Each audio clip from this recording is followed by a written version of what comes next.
Madhya Pradesh Bharatiya Janata party के अरबपति विधायक संजय पाठक अब बुरी तरह से फंसते नजर आ रहे हैं, क्योंकि ओवर माइनिंग के लिए जो उनके ऊपर पेनाल्टी ठोकी गई थी 4 अरब 43 करोड़ रुपए की, उसको जमा करने का समय तिथि नियत कर दी गई है। कलेक्टर साहब बाकायदा उनको नोटिस थमा दिया है। नोटिस थमाकर 15 दिवस के भीतर संपूर्ण ओवर माइनिंग की जो प्लांटी लगाई गई है, उस प्लांटी की राशि को विभाग में आप जमा करिए, अन्यथा आपके खिलाफ खनिज विभाग ने कहा है 15 दिन के समय सीमा के बाद वसूली ना होने पर बैंक खातों की कुर्की, मशीनरी जब्त और पट्टा निरस्तीकरण की प्रक्रिया लागू की जाएगी। पूरे मामले में पुनः जांच भी की जाएगी ताकि जिले में भविष्य में ऐसा ना हो। संजय पाठक को लेकर मध्य प्रदेश विधानसभा शीतकालीन सत्र में एक बार फिर से कांग्रेस के विधायक हीरालाल अलावा ने सवाल लगाया था। सवाल उन्होंने लगाया था कि जबलपुर जिले में अवैध और ओवर माइनिंग से बहुत ज्यादा रेत की निकासी की जा चुकी है, जिसको लेकर सरकार ने क्या किया है। इस सवाल के जवाब में मध्य प्रदेश भारतीय जनता पार्टी की सरकार या फिर मध्य प्रदेश के मुख्यमंत्री मोहन यादव की तरफ से जवाब आता है कि मध्य प्रदेश में जिस तरह से जबलपुर में ओवर माइनिंग की गई है, ओवर खनन किया गया है, इसको लेकर बाकायदा प्रक्रियाधीन है और इसको लेकर मध्य प्रदेश के जबलपुर के भारतीय जनता पार्टी के विधायक संजय पाठक से जुड़ी 4 कंपनियों ने जिस तरह से ओवर माइनिंग की है, इसको लेकर बकायदा खनिज विभाग ने पुष्टि की है और पुष्टि कर इसको लेकर बकायदा उनके ऊपर 443 करोड़ रुपए की प्लांटी ठोकी गई है, जिसमें से संजय पाठक के परिवार से जुड़ी 4 कंपनियां हैं।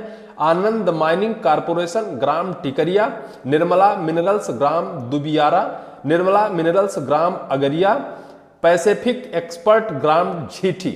यह 4 कंपनियां हैं जो संजय पाठक से जुड़े रिश्तेदार और परिवारों की कंपनियां हैं और इन्हीं कंपनियों के ऊपर बकायदा यह 443 करोड़ रुपए की पेनाल्टी ठोकी गई थी और इस पेनाल्टी की वसूली करने को लेकर जबलपुर कलेक्टर को बकायदा निर्देशित किया गया है। जबलपुर कलेक्टर ने बकायदा नोटिस थमा दिया है और इस नोटिस के 15 दिवस के भीतर उस पेनाल्टी की राशि को जमा करना अनिवार्य होगा, अन्यथा इनके ऊपर कड़ी कार्यवाही करने के बाकायदे निर्देश जारी कर दिए गए।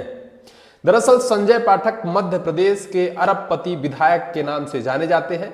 वो मध्य प्रदेश के कटनी जिले के विजय राघवगढ़ से विधायक हैं। लगातार उनके ऊपर आरोप लगते रहे हैं, लेकिन इस आरोप में विधानसभा सत्र में पूछे गए सवाल में मध्य प्रदेश सरकार की तरफ से दिए जवाब से अब यह सुगबुगाहट तेज हो गई है कि आरोप सिद्ध होता नजर आ रहा है, क्योंकि विजय राघवगढ़ के विधायक संजय पाठक के परिवार से जुड़ी इन 4 कंपनियों ने अवैध माइनिंग की और अवैध इतनी माइनिंग की, इतना खनन किया कि वहां जिस तरह से ओवर माइनिंग का इनके ऊपर चार्ज दाखिल हो गया और बकायदा इनके ऊपर 443 करोड़ रुपए की सरकार द्वारा पेनाल्टी भी ठोकी गई। दरअसल कांग्रेस विधायक डॉक्टर हीरालाल अलावा के सवाल पर खनिज विभाग ने विधानसभा में पूछे गए प्रश्न क्रमांक 685 के उत्तर में जबलपुर जिले के बड़े पैमाने में अवैध रेत खनन और राजस्व को नुकसान मामले में जवाब दिया। खनिज साधन विभाग ने स्वीकार किया कि खनिज जबलपुर जिले के 4 कंपनियों द्वारा निर्धारित स्वीकृत सीमा से अधिक रेत का उत्खनन किया है। ये मैं नहीं कह रहा हूं, खनिज साधन विभाग जबलपुर कह रहा है कि जहां भी खनिज किया गया है, इन 4 कंपनियों द्वारा निर्धारित स्वीकृत सीमा से अधिक रेत का उत्खनन किया गया है, बकायदा यह कहा गया है। हालांकि कांग्रेस विधायक हीरालाल अलावा द्वारा और आरोप लगाए गए कि 1000 करोड़ का रेत माफिया खेल। विधानसभा में यह मुद्दा उठाने वाले डॉक्टर हीरालाल अलावा ने कहा, जिले में लंबे समय से रेत ठेकेदार कथित संरक्षण के कारण मनमानी कर रहे थे। उनके अनुमान के अनुसार वास्तविक राजस्व हानि 1000 करोड़ रुपए से अधिक हो सकती है। सरकार को पूरे जिले और अन्य जिले में व्यापक ऑडिट करना चाहिए।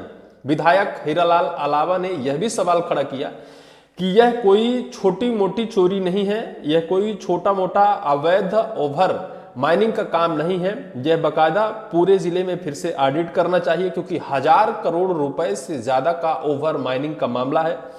इस पर जिस तरह से कलेक्टर साहब ने नोटिस जारी किया है और क्या क्या उनके ऊपर गड़बड़ियां मिली हैं, उन गड़बड़ियों को भी बकायदा कलेक्टर साहब ने अपने नोटिस में लिखा है, जिसमें कलेक्टर के आदेश में सभी फर्मों में ये गड़बड़ियां मिली हैं।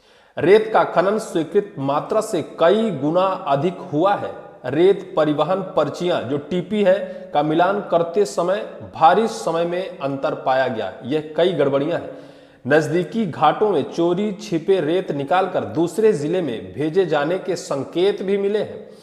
कलेक्टर ने इस आदेश को स्पष्ट किया है कि यह उत्खनन मात्रा से अधिक माइनिंग या ओवर माइनिंग है। नियम 194/2014 तथा कोर्ट के आदेश 28/2017 के अनुसार इसका आर्थिक दंड देय होगा। बकायदा कलेक्टर साहब जबलपुर ने अपने नोटिस में यह बकायदा लिख कर दिया है, और अगर ना करने पर इनके बैंक खातों की कुर्की की जाएगी, इनकी मशीनरी जब्त की जाएगी, पट्टा निरस्तीकरण किया जाएगा, और बकायदा इनके ऊपर जो भी इन्होंने ओवर माइनिंग की है उसका पुनः ऑडिट किया जाएगा, पुनः निरीक्षण किया जाएगा, क्योंकि आने वाले वक्त पर ऐसा कोई फिर से ना कर सके।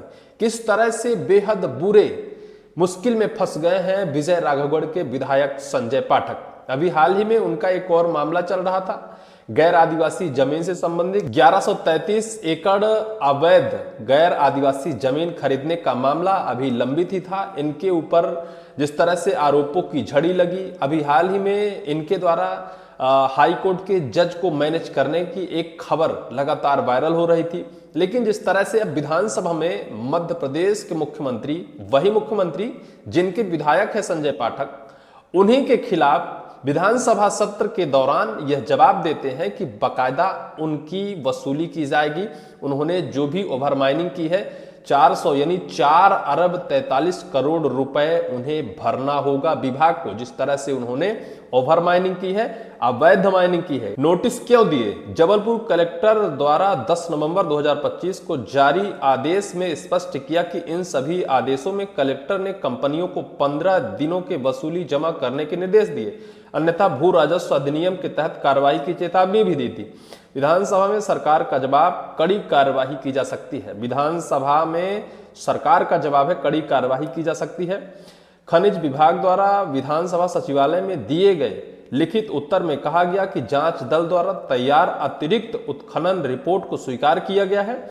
संबंधित कंपनियों को वसूली आदेश जारी किए जा चुके हैं। वसूली राशि जमा न करने पर नियम 216, खनिज नियम 2019 तथा भू राजस्व संहिता के तहत आगामी कार्यवाही की जा सकती है। विजय राघवगढ़ के विधायक संजय पाठक को 4 अरब 43 करोड़ रुपए की पेनल्टी जमा ही करनी होगी। अब मध्य प्रदेश के मुख्यमंत्री मोहन यादव ने मुखर होकर विधानसभा में कह दिया है। बहरहाल इस पूरे मामले को लेकर जिस तरह से विधानसभा में सवाल उठाया गया और इसके बाद जमा करने की यह प्रक्रिया और यह पूरी सुगबुगाहट तेज हुई, अब ये तो देखना तभी होगा जब विजय राघवगढ़ के विधायक संजय पाठक यह पेनाल्टी जमा कर देते हैं या फिर इस मामले को और लटकाया जाता है और ठंडे बस्ते में डाला जाता है। यह तो वक्त ही बताएगा।